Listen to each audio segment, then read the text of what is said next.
dee dee dee dee dee dee dee dee dee dee dee dee. Hitty die, dee dee die, die, die, dee die, die, die. Hitty dan, die, na, na, na, na, na. Hi, na, na, na. Hi, na, na, na. Na, na, na, na. Nine, nine, nine, nine, nine. Hi, nine, nine, nine, nine, nine, nine, nine, nine. Nine, nine, nine, nine, nine, nine, nine. Shalom, shalom, friends. Great to see you. Thank you so much for being here. Very excited to tap into session 10 with you today. Mary Wollstonecraft, number 26. We made it, a woman. We went backwards in time in our series to be sure to get this one in. Let's start with a poll before we jump in. On women and men. Men and women are almost totally the same, physically, cognitively, emotionally. Men and women are very different, physically, cognitively, emotionally.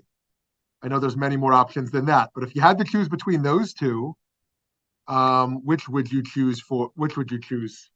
Split 50-50. I'd be interested in seeing the gender breakdown on the vote. 50% think men and women are almost totally the same, physically, cognitively, emotionally. 50% think women and men are very different, physically, cognitively, emotionally. Very interesting. Okay, this will emerge in our conversation today. Recorded philosophy is primarily a history of men. Only as we approach modernity do we begin to see women enter the record. Mary Wollstonecraft will be the first woman covered in the series. Her prescient feminism, self-taught brilliance, and complex personal life, and untimely death all contribute to her mythology.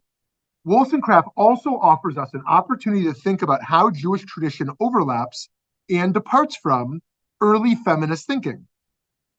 Born in 1759 in London, England, Mary Wollstonecraft was the daughter of a farmer.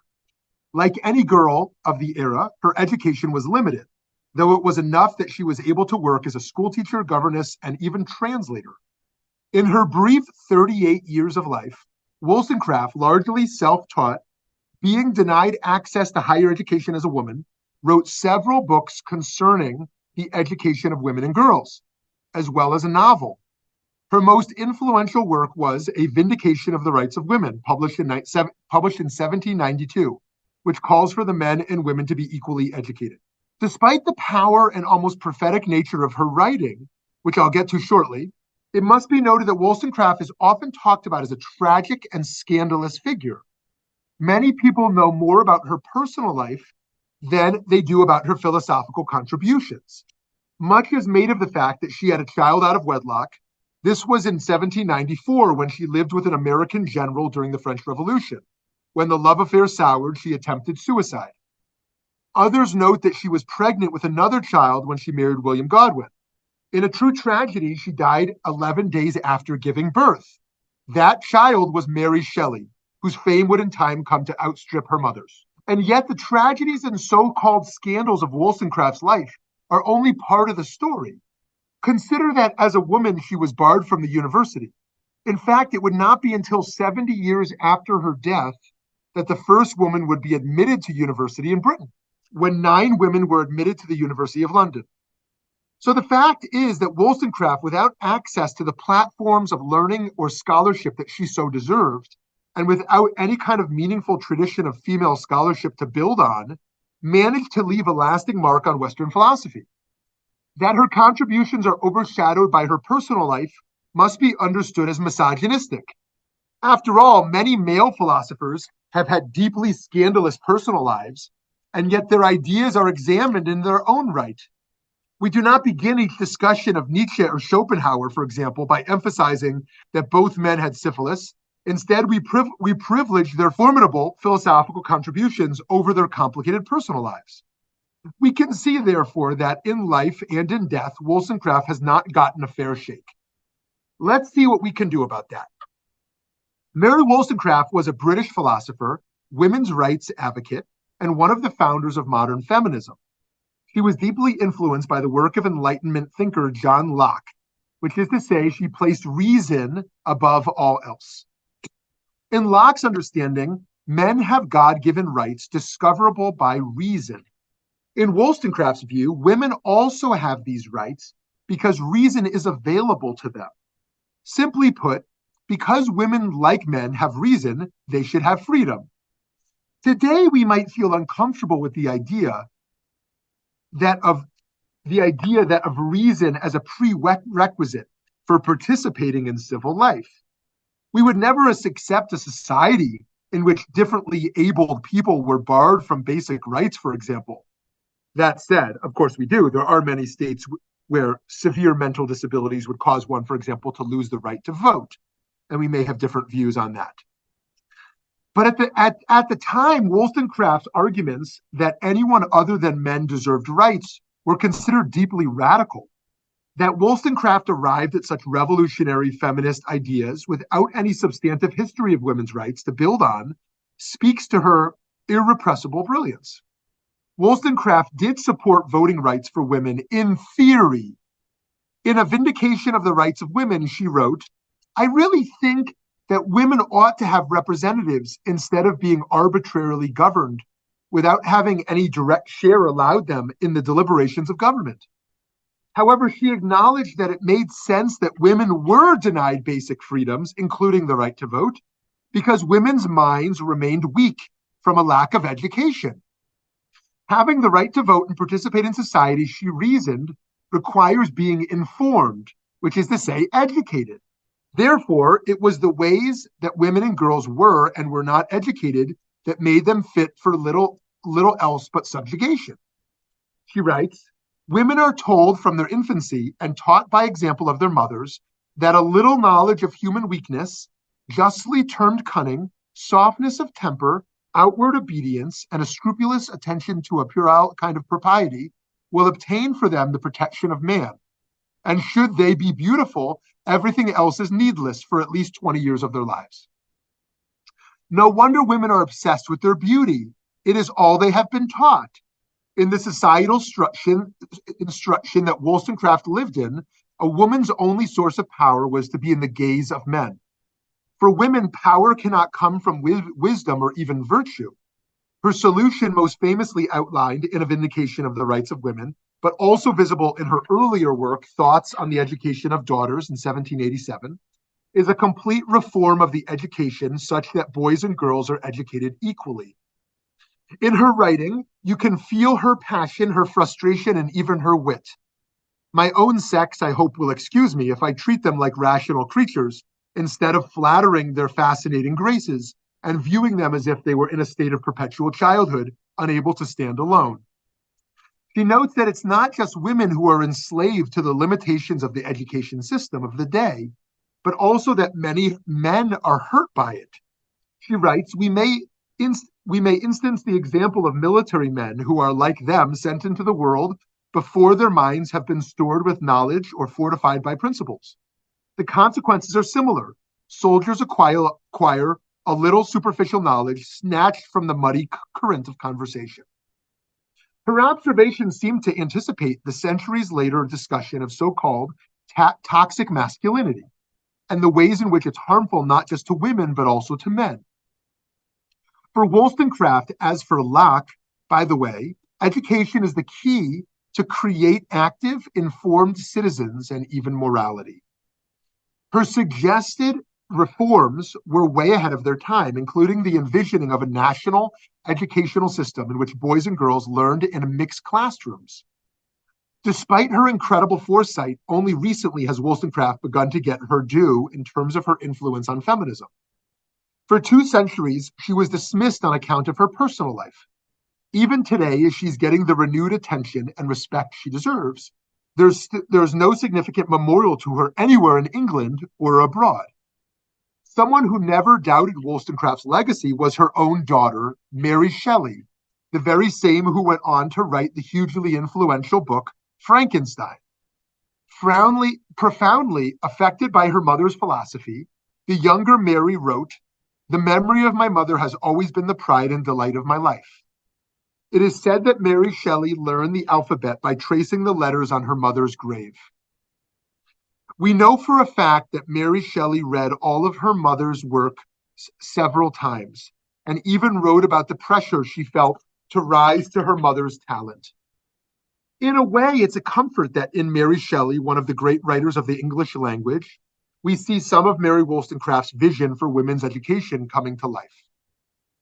Some of Wollstonecraft's writings reflect a historical reality in Judaism. After all, from the time of the Talmud, Jewish leaders have been arguing against giving women a religious education comparable to that of men, as well as access to our sacred texts. In the Talmud, the rabbis expound on Deuteronomy 11:19, and you shall teach your sons, to conclude that we are commanded only to teach Torah to boys and men, not to girls and women. Elsewhere, some rabbis go beyond stating that women are not obligated to learn Torah and say they are in fact barred from it. From Tractate Sota, Rabbi Eliezer says anyone who teaches his daughter Torah is teaching her tiflut. The word I have left untranslated here, tiflut, is a notable one. It's sometimes translated as promiscuity, but a truer translation might be frivolity or trivialness. Some say this probation comes from the idea that teaching a daughter the halakha on forbidden sexual acts might, in the words of Rabbi Marcus Jastrow, excite her sensuality. In the Talmud Yerushalmi, in the Jerusalem Talmud version of Sota, Rabbi Eliezer speaks even more shockingly. Let the words of Torah be burnt rather than handed over to women. In his commentary on Sota, Rashi expounds that the fear is that women will learn cunning from Torah and pursue immoral matters. The Rambam returns to the word tiflut, translating it as worthless words. The suggestion here seems to be that the so-called weakness of women's minds will actually distort the meaning of Torah itself. Any feminist will find it painful and alienating to read these passages from our tradition. We might also hear echoes of what Wollstonecraft described what she noted that a lack of education made women of her time unfit for political life. So too, in the time of the rabbis, barring women from the Beit Midrash became a kind of self-fulfilling prophecy. Women were considered weak-minded, so they were barred from Torah study. And being barred from Torah study made them unable to understand discussions of Torah, which justified them from being debarred from Torah study, and so on. Wollstonecraft would say that women of the time were not fundamentally inferior, but rather that the lack of a systemic pathway education limited the development of their abilities when it came to Torah and commentary. She would no doubt be heartened to learn that today we are moving toward more equality when it comes to access to Jewish learning. A shining example comes from Rabba Sarah Hurwitz, who's pictured here. Rabba comes from her choice to feminize the word rabbi. Ordained in 2009, she's the co-founder of Yeshivat Maharat, an open Orthodox institution, the first Orthodox yeshiva to ordain women as clergy. Here, women have the opportunity to study Talmud and depths of halakha as in any yeshiva for men on a traditional level. But examples of female Jewish sages go far back in the Talmud, most famously to Bruria, the wife of Rabbi Meir. She is cited in the Talmud as making fierce, incisive arguments. In the tractate of Brachot, for example, she corrects her husband by citing Psalms correctly. Like Wollstonecraft, she was a woman scholar without a model for what she was doing. And like Wollstonecraft, she had a tragic personal life. Rashi relates the uncomfortable story of her suicide in his commentary on Avodah Zarah. But unlike Wollstonecraft, Bruria was granted the respect she deserved. In the Talmud, she's quoted among the best. In the 20th and 21st centuries, women have increasingly breathed new life into Jewish tradition. Take, for example, the liberal Jewish feminist Professor Judith Plaskow, who famously wrote a Midrash on Genesis about Adam's two wives, Lilith and Eve. In her version, Eve and Lilith form a sisterly bond that exposes the patriarchal structures woven into Judaism. This is someone whose Judaism and feminism are deeply intertwined. In the introduction to Standing Again at Sinai, she wrote, "I'm not a Jew in the synagogue and a feminist in the world. I am a Jewish feminist and a feminist Jew in every moment of my life." Plaskow certainly sees feminist Judaism as operating outside of rabbinic Judaism. For a Jewish feminist who makes a place for herself within the context of traditional Jewish thought, we might look at the feminist biblical scholar Tamar Ross, a professor of Jewish theology at Bar Ilan University in Israel. And she's been very quiet in the last year since her husband passed away. She should continue to be comforted. She's a great scholar. Dr. Ross has dedicated her life to correcting the invisibility of women in Jewish thought. She argues that women have unique experiences and frameworks that often have been overlooked by scholars. In assuming the prevailing division of gender roles is correct and natural, and basing research on questions that were originally formulated only by men, scholars often missed much of what was distinctive about women's experiences. Here we see her pointing out a cycle of exclusion and invisibility that was so apparent to Wollstonecraft. A place where Jewish thought might depart from Wollstonecraft is her emphasis on reason, namely that political rights should primarily be premised on the capacity to reason. Instead, we can argue that rights are inherent to every person, man and woman. Nobody is subject to an entry fee of reason. Indeed, Tselem Elokim, the Jewish belief that we are all made in God's image, goes way deeper than the capacity to reason. It's in our very souls. Torah is very clear that when we stood at Sinai and accepted the Brit, the covenants with God, it was not just men who were present, but men, women, and children. When we make Jewish discourse available to all Jews, we are all richer for it. It's not only women who benefit from inclusion. Men get access to new forms of wisdom, and individuals who do not identify as men or women, but who occupy space along the broad non-binary spectrum of gender identity, are also free to bring their wisdom to our learning. In this way, we may be moving towards the future that Wollstonecraft dreamed of, one in which education is within anyone's reach. Okay, friends, would love to hear from you. As we will see in later feminists, 20th century and 21st century, they will take different approaches from Wollstonecraft. Nonetheless, we can deeply admire her pioneering work in the early years. So would love to open up the conversation. I don't know how I got through all that in 19 minutes. Okay, Eileen, hi. Okay, so I could not help but be astounded the fact that she says politicians should be rational thinkers. And all I could think of was, where are these politicians who are rational thinkers? In this day and age, it's almost as though if you are a logical, rational being, you're excluded from being in politics. Well, so that's very interesting. Yeah, Aglaia, Eileen, very interesting point, and Aglaia, interesting comment on what is rational. And the question is, who is to blame for that? Is it the politicians or is it the society? What we know is that politicians have, those who are well-funded at least, have very sophisticated teams behind them as to the emotional buttons they need to press to speak to their base, to survive. So take somebody like Ron DeSantis, who's a very smart and well-educated person, but speaks like a child because he's speaking to a base that wants a certain articulation. And there's many other examples like that. One of the great critiques of Obama was that Obama spoke too much like a professor, that people didn't like when he spoke sophisticated language like a teacher, that he lost people and they thought that he was detached from the common person when he'd speak like that. So they would tell him to tone it down. He was constantly being advised to tone it because he was a professor. And so you're right. There's no lack of unsophisticated thought among political people, and sometimes it's because of who we elevate, and we can create a long list of those people, and sometimes it's because they're being advised to speak like that, which is also kind of interesting. The same thing happens, by the way, in rabbi school. They tell every rabbi, don't talk like a philosopher when you give a sermon, right? Touch people's hearts.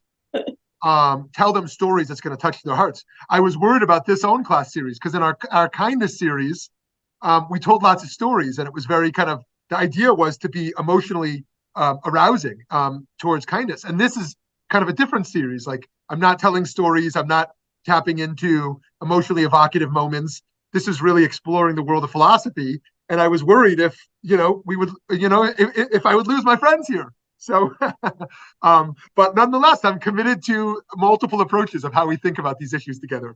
And just one last step before Eileen, to go back to you. Tapping into my friend Ed here as well. In the world of Musar, this is one of the great questions as well. Like, how does human behavioral change work through the realm of reason? And how does it work through the affective realm of emotion? And how does it work through behavioral conditioning? If I am committed today to being a better person, what pathway am I committing in that character development work?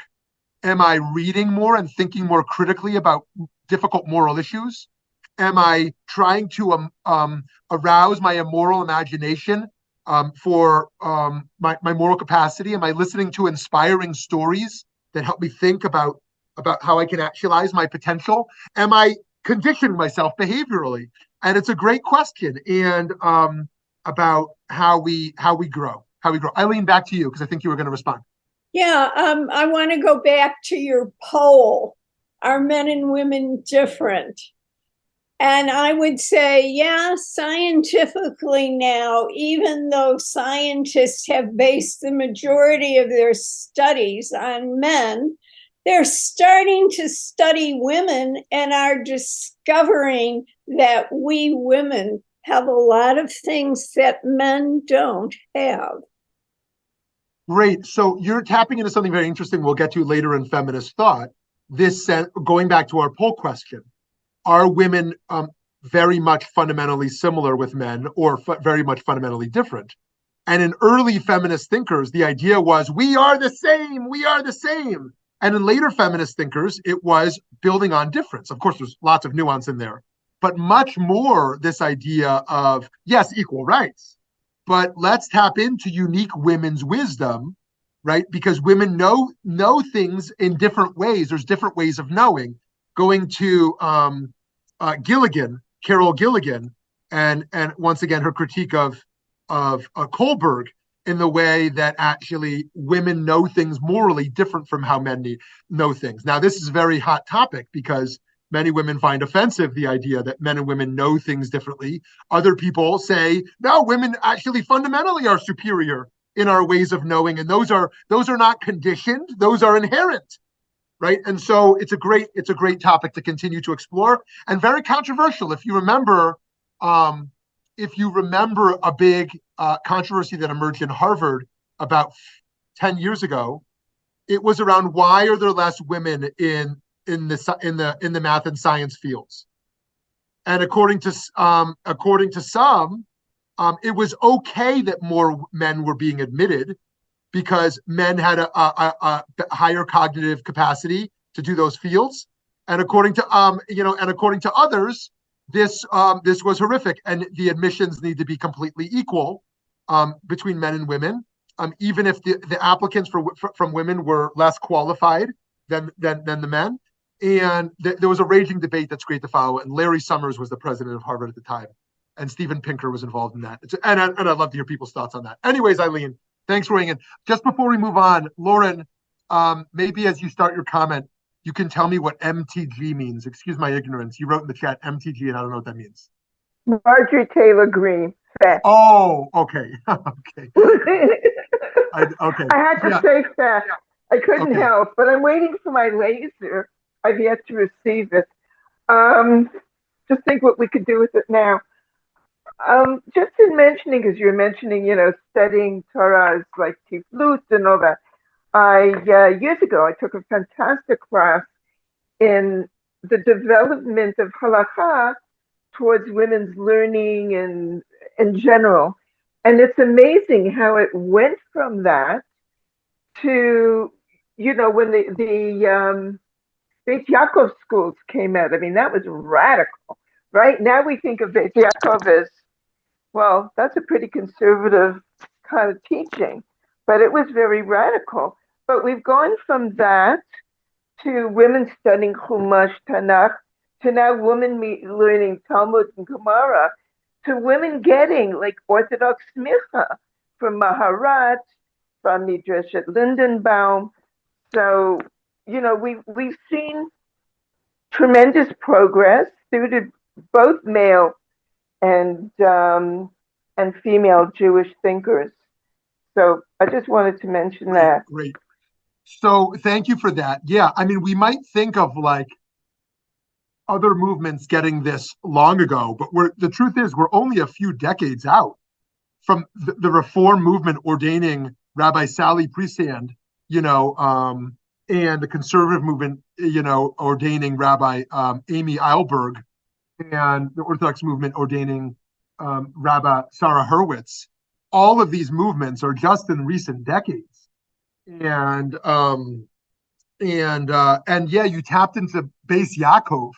Beis Yaakov is a movement of Haredi, meaning ultra-Orthodox girls' schools for girls, started by Sarah Schneerer in post-World War I and founded on Torah learning. Now, they didn't do Talmud learning, that comes later, but rigorous Torah learning as well. And this is just so important for Jewish thought. Now, of course, Orthodoxy, by and large, in terms of leadership, still tends to be a boys' club for the most part. And the Reform movement tends to be a girls' club. The feminization of the Reform movement that gets 7, 8, or 9 to 8 to 2 or 9 to 1, oftentimes interest in programs from girl leaders over boy leaders and the like. And so modern Orthodoxy is struggling with how do we get more women empowered? And the Reform movement is struggling with how do we get boys empowered? Because they don't want to be a part of it. And even the rabbinical schools that are getting less men applying to rabbinical school, only women want to be Reform rabbis because of the kind of what's called the feminization of the Reform rabbinate. And it's sort of interesting to see these trends and how they're playing out so differently right now. And in any case, yeah, Lauren, I appreciate your point, and it's really been a revolution. And in Israel especially, I mean, the number of women's learning institutions in Israel is just through the roof of higher level learning that puts American institutions to shame. I mean, you might be able to find, a handful of higher level learning, but the seminaries and yeshivas in Israel that are doing this, and not only the religious ones, also the secular ones. You may be aware that there is a secular movement of Jewish learning that has kind of emerged in the last, 2 decades in Tel Aviv, where people say, look, I'm an atheist. I'm not traditional. I don't observe or practice, but the Talmud is my tradition too. And I want to study it and engage in it. And that's kind of an interesting phenomenon that's happening as well. So, Lauren, thank you for that. Okay. Oh, I'm sorry. Gary Friedlander. Great. Thank you. Can you hear me? I hope. I happen to agree with Elaine, being in the healthcare field, that men and women are structurally different. That's well documented, and I think they think different for a variety of reasons that we could go on forever and ever. And I think they bring different things to the table than men do. And I think that's only a positive, not a negative.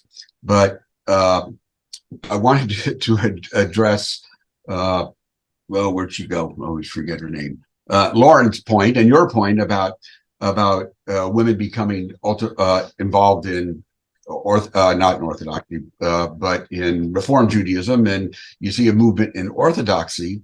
And what I want to say, it may be a little controversial, but having been exposed a lot to Orthodoxy as well as conservative Judaism, where there's a lot of women rabbis, that as much as in the past we've seen everything from the eyes of a man, that we now, or in my opinion, have seen a lot of women rabbis that bring everything to the table from a woman's perspective and not in between.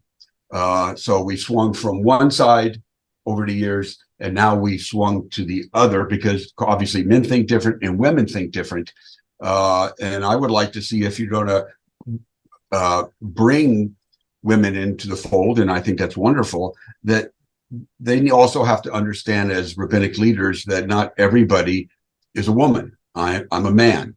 And there has to be, I think, that happy medium, just like everything now in the progressive movement has gone so far to the left that they've kind of forgot about the middle. And I see that from a woman's perspective, or at least as a congregant,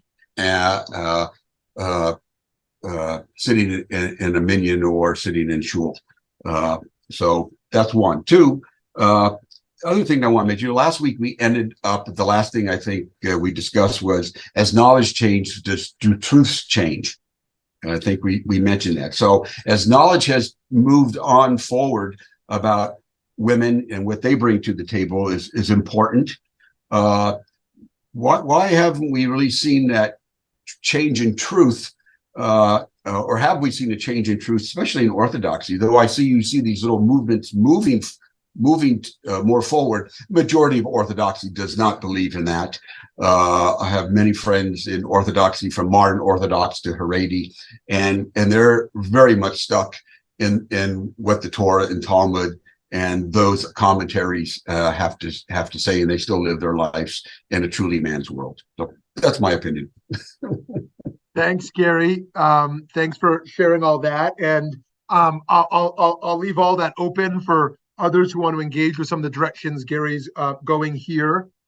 And and I think it is important for us to think about just how differently we all think, and only one of those pieces is gender, and sex.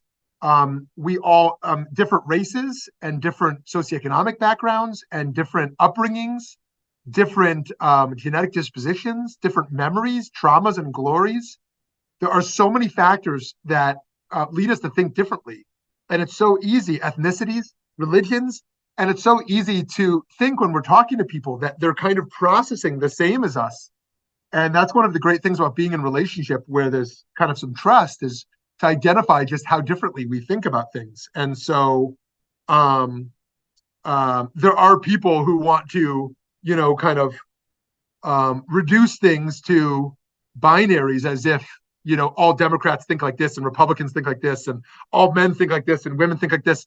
And we are just such complex human beings. And that's what makes learning in group so fascinating, because our perspectives are so rich and diverse. So Gary, thanks for that. And I hope others will jump in. Aglaya, over to you. Okay, so we have managed in this time to say 4 names that were triggers for me. Okay, so we started with, it went from Ron DeSantis to Trump to Marjorie Taylor Greene to Larry Summers. And so, okay. So anyway, though, but here's the thing. All right, everyone who's like, okay, first of all, the poll at the beginning of class kind of, I didn't want to choose either of those options, to be honest. I kind of was like, nope, I don't like either of these options. I went with basically almost the same, though, because of the reason why. And here's the reason why. You can make all kinds of cases for women like fundamentally think differently than men because of biological differences and blah, blah, blah, blah, blah. But then, okay, so if you're a trans woman, are you now did you somehow start off biologically male and then get all of that biologically female stuff pumped into you when they made you transition? Or if you were a trans man, do you bring that, biologically determined, whatever knowledge as a woman into being a man? Or if you were non-binary, now there are precedents for societies that believe that if you are intersex or non-binary, you are automatically also, given predisposed to wisdom that most people are not predisposed to. So, I mean, we've been having this this debate for forever, since the beginning of time. So I don't know. I mean, if you are intersex, are you really just predisposed to wisdom? Are you woman? If you become a man, if you are, your affirmed gender is male. So did you lose that wisdom when were you not born with it somehow? Because your affirmed gender is going to be male? I don't know. I mean, I'm just kind of looking at this and I'm kind of Yeah, we're getting into some interesting territory here, and I'm not 100% sure. And at Mary Wollstonecraft's time, they were going to assume male versus female. I mean, to be honest with you, okay, there was a lot of thought, like back in the day when I was in college, that, oh yeah, male versus female. But a lot has changed since then. So how do we necessarily know? I don't know. I'm just kind of not convinced but then I'm always saying I'm not convinced. So maybe it's just me. I don't know. Thanks, Aglaia. And I see that Sarah's ready to jump in also, but I appreciate you, shaking things up with our assumptions as well. These are, of course, complicated matters, and whatever we do conclude as to whether we think there's minimal or maximal differences, how do we ensure that whatever we come down with enables the highest level of dignity for the other, rather than in any ways, reducing someone? Because it's easy to come to a conclusion that, limits another person's rights and freedoms, and whatever we think, because there's nothing inherently right or moral or immoral about thinking about differences of people, right? But how do we ensure those differences move us to a place of empowerment and freedom rather than limiting? So yeah, Aglaia, thank you. Sarah, hi. Hi. So I'm supporting Aglaia in that the fetus they're all female.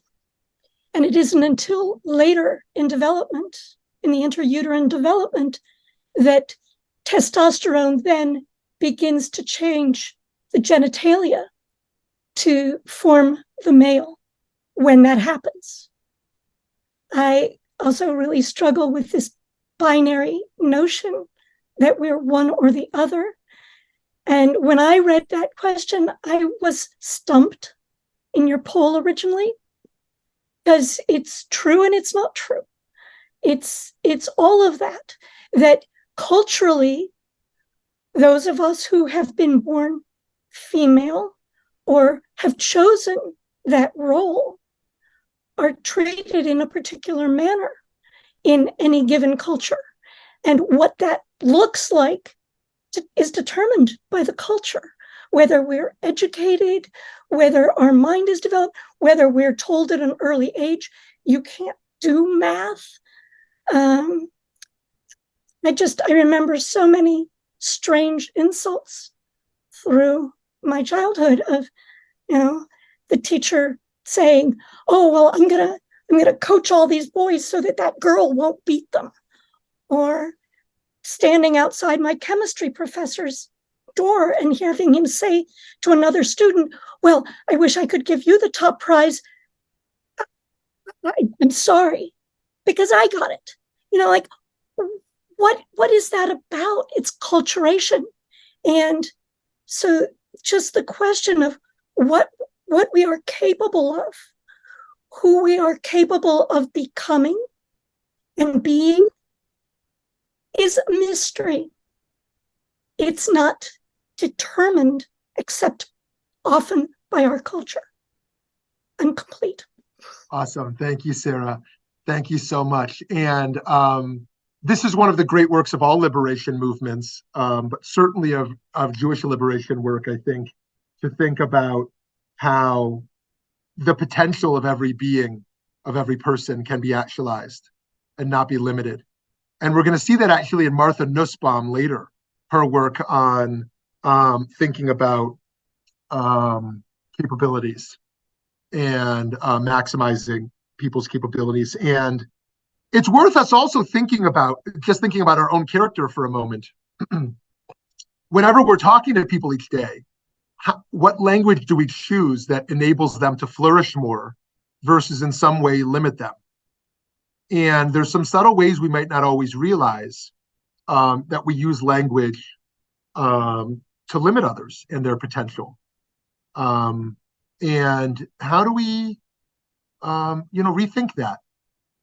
Because the number of people who've been pressed down, Jews, people of color, women, I mean, the list goes on and on, who have been pressed down because they were deemed to be fundamentally inferior. And one of the things we're going to see later in post-modernity is post-essentialism, moving away from the idea that people have an essence. We'll see how kind of traditional Jewish thought engages with that, but the notion that people are of a certain type and have a certain structure inherent to them. But that's going to get really complicated later. These early modern thinkers aren't even going near that stuff yet. I guess I'm going to give a slightly different perspective on this, but I definitely want to preface it by saying this is only my truth. And that's where I sort of start from, is that I have my truth as opposed to maybe a truth that's beyond my comprehension, which is what I consider to be God's, or the real truth, which I use capital letters to say that's the truth, but it's beyond my comprehension.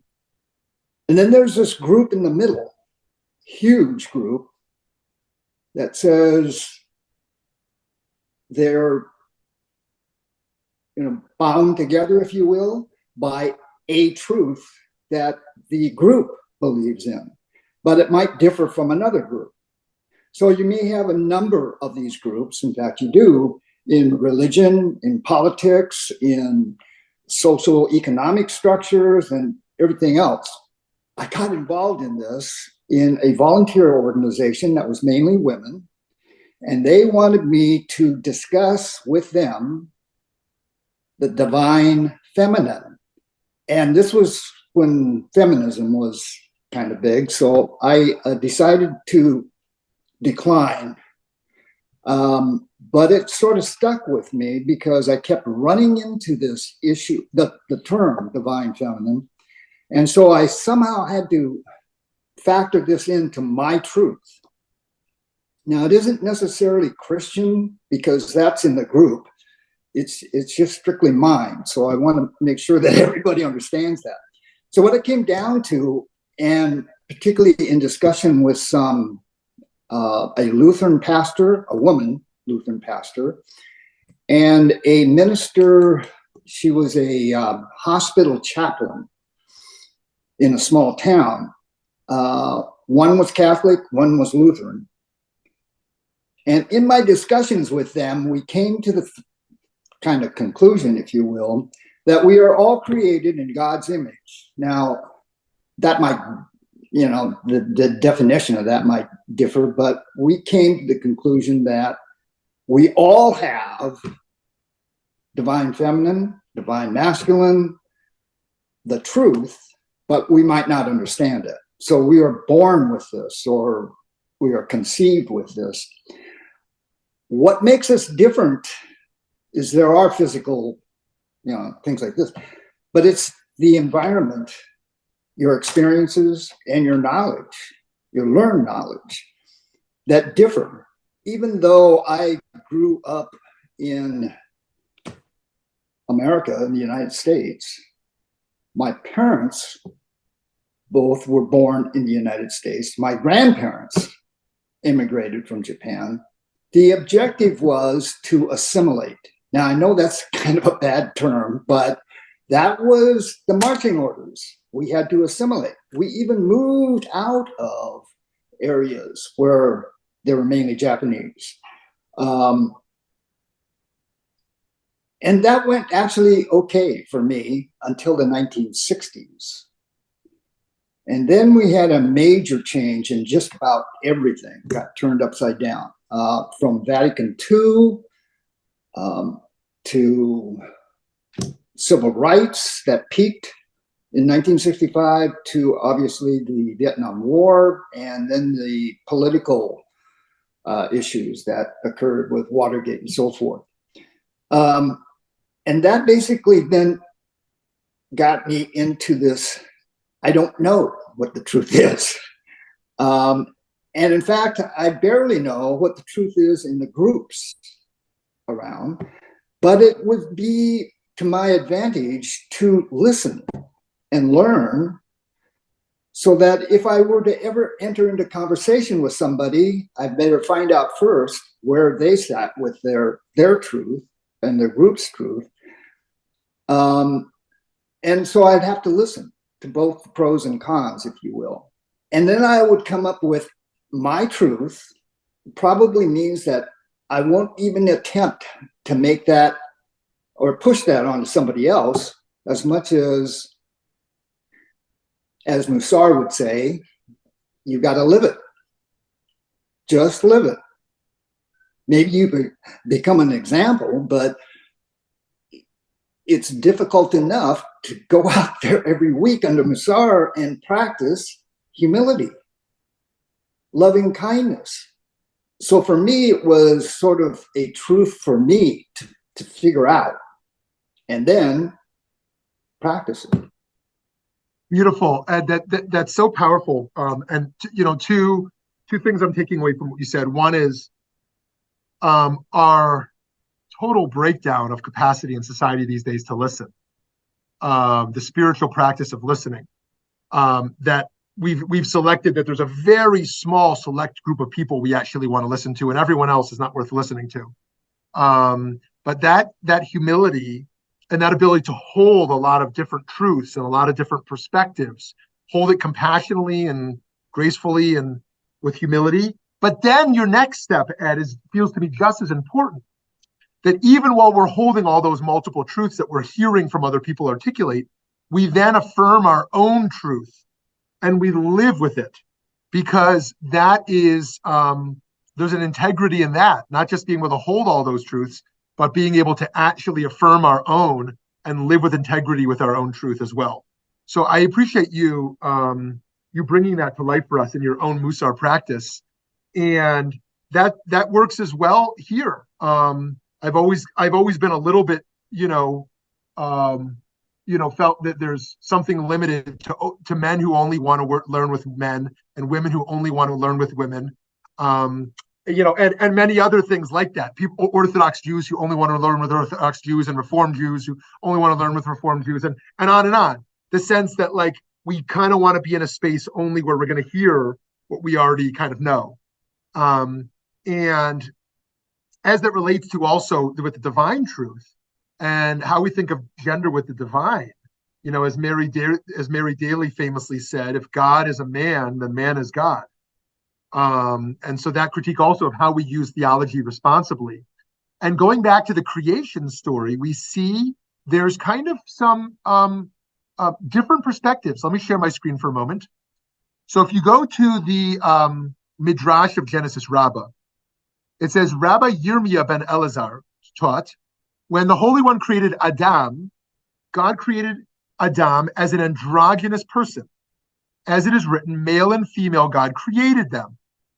Said Rabbi Shmuel bar Nachman, when the Holy One created Adam, God created him with two faces and split him and made him two spines, a spine here and a spine there.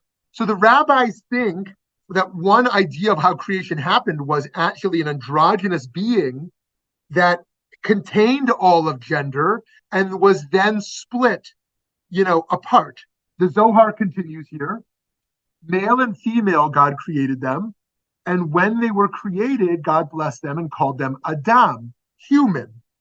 Come and see. With the secret by which heaven and earth were created, Adam was created.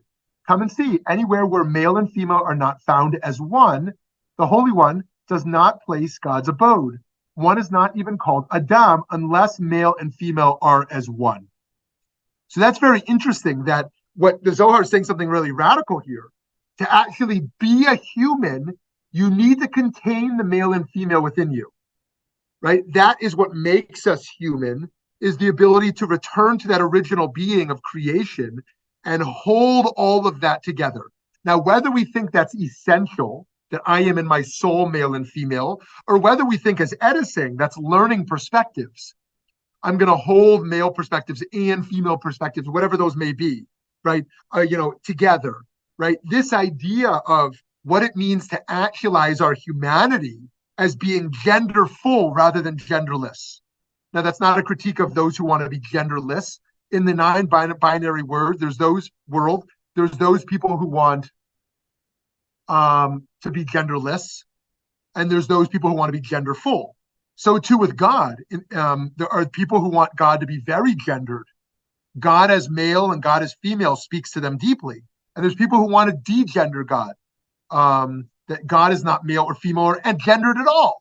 And those are both worth playing with. I want to suggest that like there's not a moral stance and an immoral stance here, right? We can play with these ideas and find what is meaningful to us. As Ed said so well, like live our truth in a way that's going to bring us closer to our own actualization. So Ed, thank you for that. I was actually just going to mention that there's a podcast I was listening to from Real Life Science, where they actually go deeper into that and talk about how in the womb, we all are technically women. So we all start off as women, every single one of us.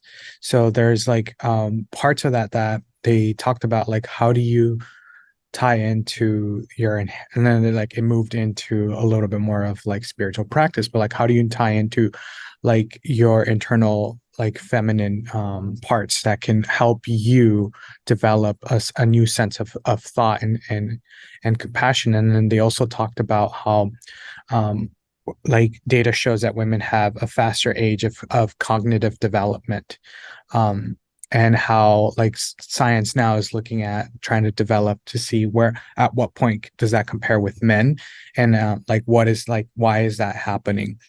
So I thought that was interesting that you also brought it into faith, that at our coreness of where we are starting to develop, we start androgynous, and we really have no gender, and then we start off as women, and then we develop either into males or females. Yeah, thank you, Eddie. And thinking about that, and it's worth I'm sure we've all done this before, but thinking a little bit before, continuing to think about our early experiences in life and how that formed our own sense of the positivity or negativity of gender itself, ways that we felt shamed as girls or excluded, ways we felt shamed as boys, as being told we're kind of wild beasts, and so how were we told that we are something because we were boys or because we were girls or however we identified, and how does that continue to inform how we think of ourselves today, and what type of discourse is generative today that we want to foster, around gender in ways that are going to bring people together and feel safe to talk about these things and be empowering and not shut people out. So let me pause there to see who else wants to jump in now. Gary, good. Gary Gartzman. Yeah. Hi, group. So I'd like to make a shout out just for VBM and all of us gathered here today. I was just looking at my notes about Mary and what she talked about. Equality of rational human beings, gender equality, supporting education for women, argued for women's rights. And probably speaking for all of us, I was struck how amazingly, unoriginal, shocking this was until you transport yourself back 300 years. And I think that's one of the great benefits I get from these sessions is that ability to time transport and put myself back into thinking how shocking these ideas must have been, to her or society or relationships. And I think it's just a wonderful thing that helps all of us.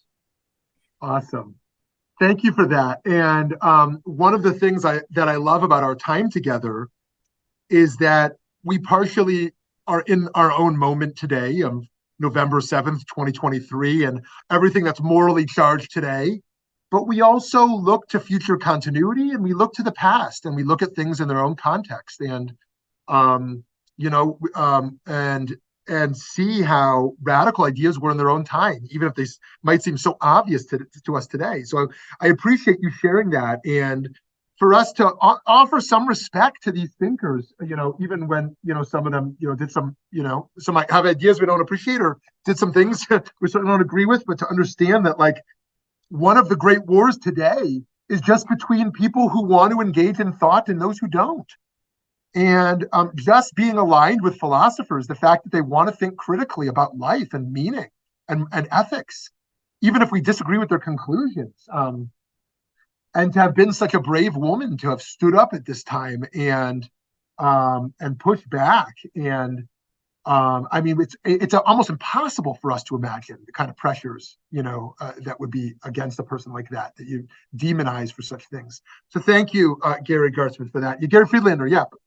So, having listened here, I think we're pretty much all in the same wavelength, that we've made huge strides in society of equality.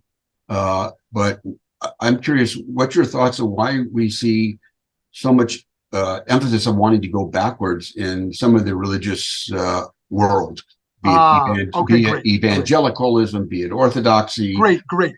Yeah. What's your thoughts on why is this happening? I'm so glad you said that, because I want to offer a charitable viewpoint to what might be offensive to most of us. I think there's a sense in the world today, I'm not going to say anything groundbreaking here, that we have abandoned some very fundamental values in the name of progress. And I'm sure to some degree we all agree with that, right? We all agree that in the name of progress, many things we cherish get trampled. Now, to what degree do we believe that? And to be sure, Jewish theology has a concept called Yeridat Hadorot. As we get further from Sinai, we get further from truth. And one of the things that people in some segments of evangelical Christianity, in some segments of Orthodox Judaism, in some segments of conservative America, believe, certainly, traditional Islam, is that one of the things that has been lost are gender roles. And that when those gender roles are broken, families are broken. Homes cannot function well without gender roles. Children can't be raised well without it. Divorce will be higher and higher, and society will break. And that radical feminism, according to these, conservative people, is a great threat to the most cherished values that will be trampled on. And I'm sure many of us have counter arguments to that. But it's worth us thinking about that, because we can just rage against it and be like, you sexist. But that's not going to accomplish any goals that anyone has by just yelling that. And so if we want to think like, what is the fear that Orthodox Jews or evangelical Christians or traditional Muslims or conservative voters have for what's being lost? And how do we address that fear while also being an advocate for women's liberation?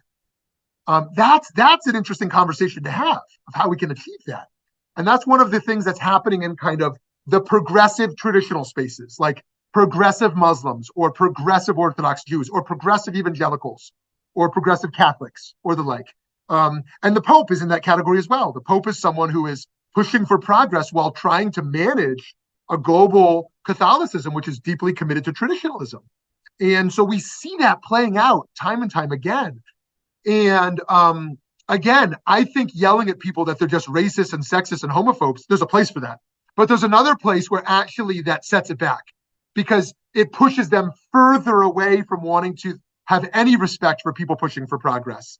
And so our investing some time in trying to understand, and also when we're pushing for progress, how do we do it in a way that tries to honor those noble values that most humans also value as well, like family values. Why can only conservatives claim the moral high ground and caring about family values? Like, for me, as an advocate for same-sex marriage, I view that as a family value. I'm pro-family values when I'm advocating for same-sex marriage, and so on and so on. So I know we're over time here. I'm sorry to go 2 minutes over.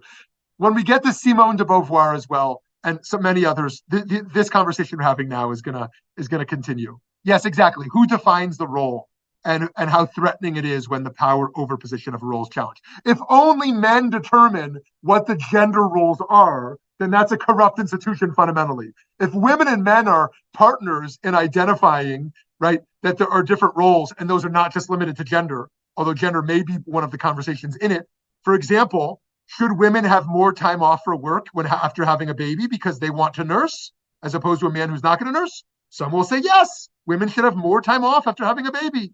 Some are going to say no, men should be equal partners in taking that time off to care for the child, and the like. And so these are great debates to have. Friends, we will see you for Husserl. Next week, it's on Monday at 11 Mountain.